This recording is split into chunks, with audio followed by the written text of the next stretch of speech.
Hello and welcome. You're watching NDTV 24/7. I'm Sonal Mehrotra Kapoor. Our top story tonight is on the issue of air pollution. Is stubble burning contributing to it? Well, so we thought.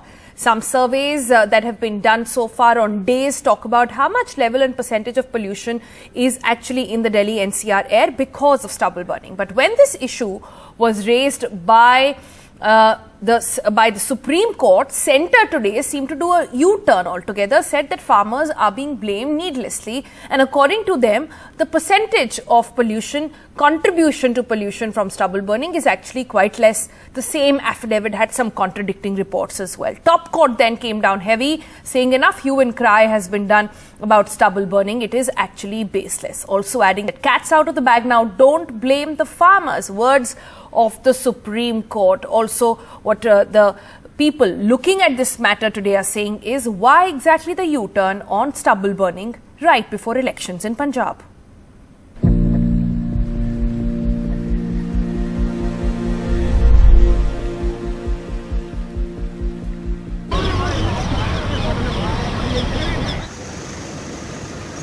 The Supreme Court has said that the hue and cry over stubble burning is baseless. This is after the centre's top lawyer told the court it contributes only 10% to the air pollution in the capital. A three-judge special bench led by the CGI, while hearing Delhi student Aditya Dubey's plea seeking court monitoring of Delhi NCR pollution, said major culprits of pollution are industries, vehicles and road dust. Some part is stubble burning. Central government and NCR states should consider work from home for a week for their employees. While stubble burning is not the major cause of pollution, a lot of it is happening in Punjab and Haryana right now. We request state governments to pursue the farmers to stop the burning for a week. Justice D.Y. Chandrachud cited the centre's affidavit which said that stubble burning contributes 4% to the PM 2.5 pollution in winter and said the cat is out of the bag, farmers are blamed needlessly, the percentage is insignificant. Justice Suryakant said the hue and cry over stubble burning has no basis. The politically sensitive issue of farmers burning paddy stubble often blamed for Delhi's air pollution crisis. In fact, there are at least 3 estimates from the government, each one different, depending on the days it's calculated for.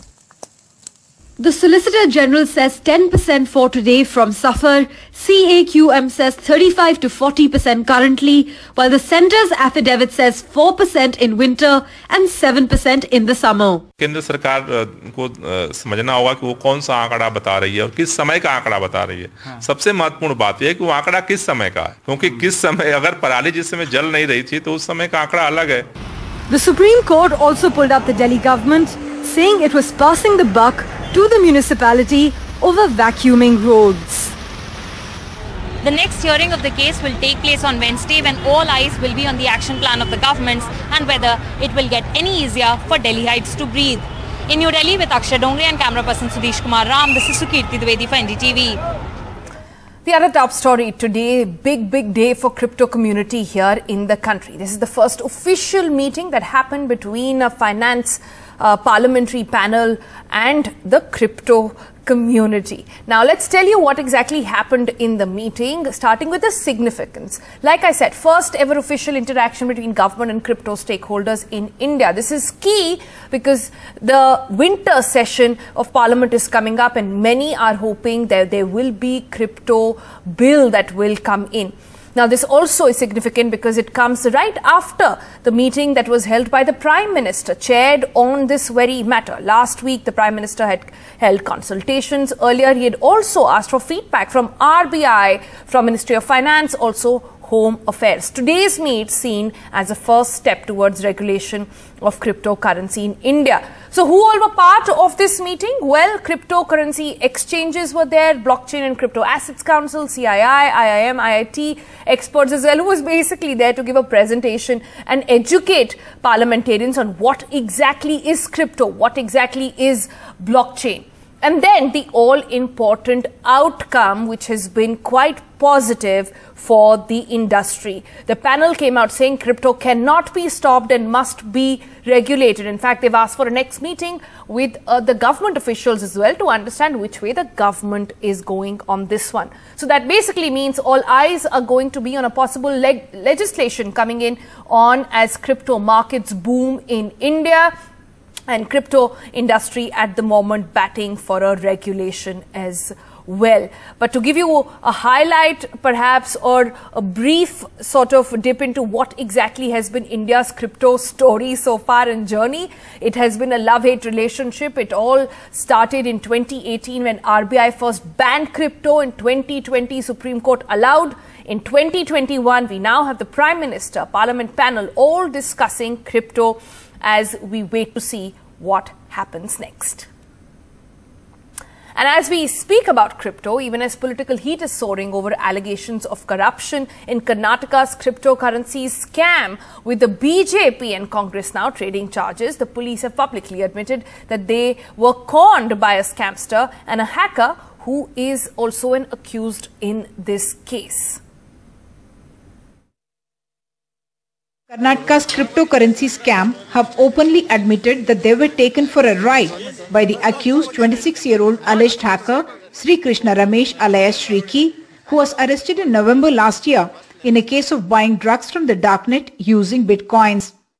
After allegations of corruption, the police said in a press release that accused Sri Krishna had shown them an electronic wallet that contained 31.8 bitcoins and had claimed it to be his own. When the police tried to transfer it to an account they had created as part of the investigation, they found it had 186.811 bitcoins and was the live wallet of a Bitcoin exchange and did not belong to the accused.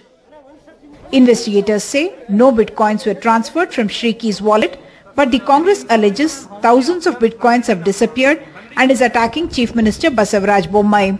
The BJP has dared the opposition to name those allegedly involved.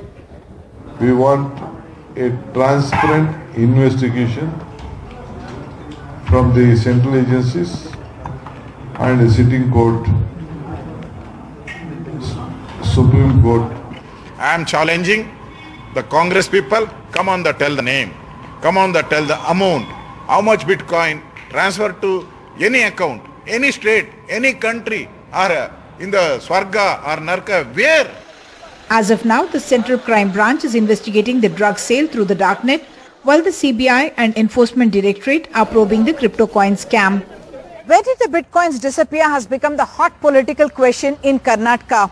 The police has had to face public embarrassment in trying to show that there was no cover-up. Cryptocurrency scams are going to be the new age challenge that investigators must quickly equip themselves to encounter. With Nihal Kidwai in Bengaluru, Uma Sudhir, NDTV.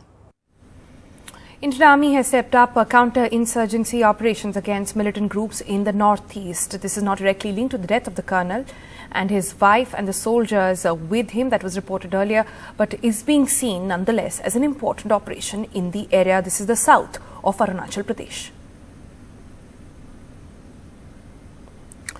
Meanwhile, this happens as thousands bid farewell to Colonel and his family. Tears and tributes pour in for his wife and a 6-year-old son. Army has also scaled up operations in the northeast post this.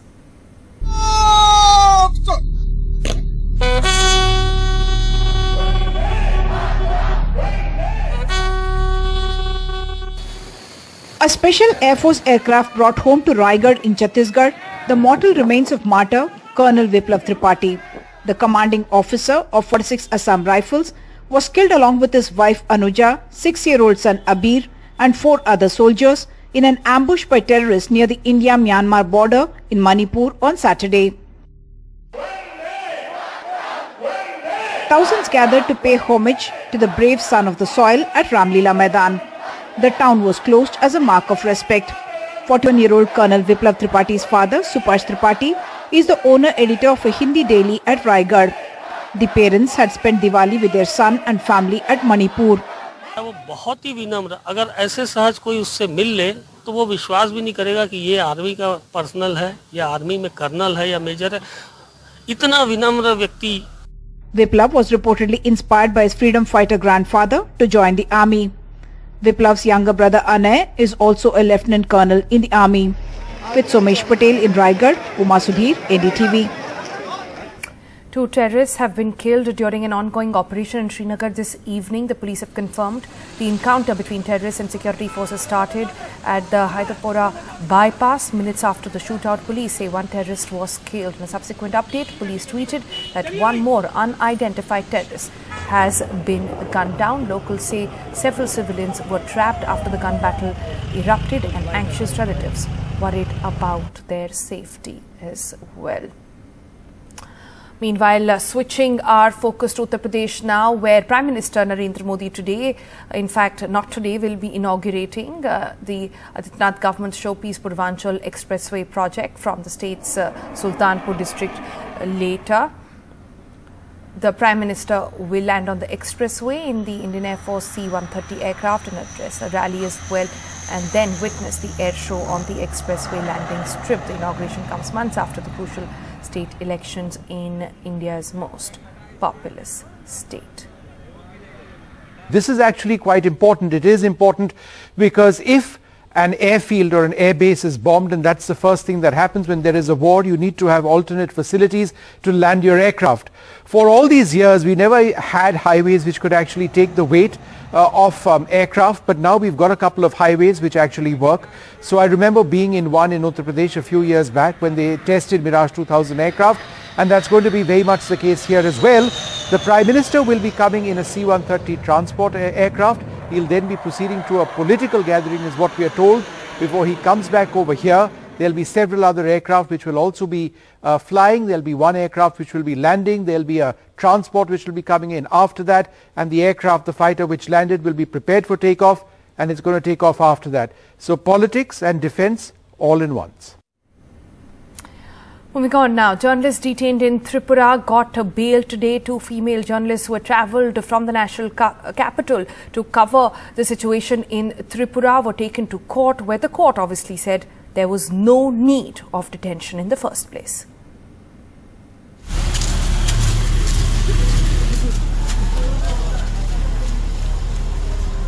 The 2 journalists moving out of the Tripura court after bail. The end of a 2-day ordeal for the 2 journalists. 21-year-old Samriddhi Sakunya and 24-year-old Swarna Jha granted bail by a local court in Tripura after being arrested by the Tripura police for reporting on the communal violence in the state. The police claims that the journalists have falsely reported about the incident of burning of Holy Quran on Twitter, but the journalists and their lawyers have argued that they were just doing their job, and the government is punishing them for questioning the official narrative. Samriddhi had filmed the burnt interiors of a mosque, which contradicted claims by the Union Home Ministry that no mosque was damaged in the Tripura violence. Court was pleased to release them. They are not only opposing the bail petition. State government has come with a prayer for police remand. How vindictive the state government. The government council pleaded in the court for police remand for the 2 journalists, but the court observed that this case even does not merit any sort of detention and therefore granted bail. The arrests come at a time when the BJP-led Tripura government has come under fire for its shoot the messenger approach to the violence that flared up late last month, booking over 100 people, including lawyers and journalists, under the tough anti-terror law.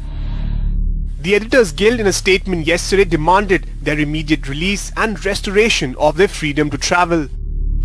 While the young women have got bail, the ordeal is not yet over. The court has asked them to cooperate with investigations, and they still have another FIR pending against them in Tripura, where they have to appear before the police later this week.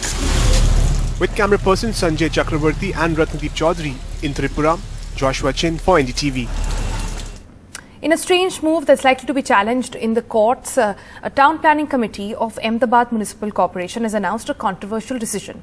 Stalls selling non-vegetarian items will not be allowed on public roads, and that land in 100-meter radius of schools, colleges, religious places. The decision was announced by the chairman of the town planning committee, Devang Dani. While this has been seen as a controversial statement by many, the authorities say this is not about vegetarian or non-vegetarian food. This is just to ensure that nobody obstructs traffic. तो आज town planning committee के अंदर एक निर्णय किया गया कि जो जनमार्ग है वहाँ से ये लारी हटाई जाएगी। बाद में धार्मिक प्लेस है, स्कूल है, कॉलेजेस है, हॉल है, उसके आसपास भी 100 मीटर के दायरे में भी एक स्टैंडिंग कमेटी का ठहराव था। वो ठहराव 100 मीटर के अंदर नहीं रह सकते। तो इस मुताबिक आज की टाउन प्लानिंग कमेटी ने एक निर्णय किया है कि अहमदाबाद के सभी जनमार्ग और ये प्लेसेस है वहाँ से ये लारी इंडा, आमलेट, नॉनवेज, मछली की लारी हटाई जाएगी। कल से अहमदाबाद टाउन प्लानिंग की टीम एक्शन में आई जाएगी और ये तात्कालिक निर्णय लिया गया है। Justice U.U. Lalit, who will become the next Chief Justice of India in August next year, spoke to NDTV about how efforts are being made to ensure that every common man of the country feels that legal aid is accessible. Justice U.U. Lalit is the Executive Chairperson of the National Legal Service Authority, as well a body which provides free legal service to eligible candidates across India and organizes Lok Adalats for speedy resolution of cases as well. The judiciary of this country has repeatedly said that justice should not be denied to anyone, irrespective of the kind of resources they have. But how are those principles being implemented on the ground? Through the help of the National Legal Services Authority, I have with me Justice U.U. Lalit, who is the Executive Chairperson of NALSA. We will speak to him for more on the issue. So my first question to you is that NALSA has carried out a very special campaign in the last 6 weeks. Could you tell us more about how in remote corners of the country, men, women and children, especially women and children, how are they being able to get access to legal aid through this campaign? You spoke about women. Half the population is females here. Many of them in rural sector are subjected to various kinds of harassment or exploitation. So we have a network. Now the network is at the central level we have NALSA. At the state level we have every state legal services authority, which is chaired by one of the judges of the High Court. We have paralegal volunteers. We have paralegal volunteers may comprise of various kinds of people, like for instance there could be Anganwadi workers, there could be Asha workers. What were the kind of challenges you faced in reaching across, even you went to so many villages across the country, there must have been so many challenges. So what were the difficulties that you faced, and despite that you tried and ensured that people still get access to legal resources? We have in this period of 7 weeks gone to 19.50 lakh villages. So that's an indication that the teams at every level, to give you an indication by way of illustration, there were more than 1 lakh teams in one state, that is state of UP itself. So therefore these are teams which go out, which reach out to villages, and that's how this outreach program was devised and implemented. In New Delhi with camera person Azam Siddiqui, this is Sukirti Dwivedi for NDTV.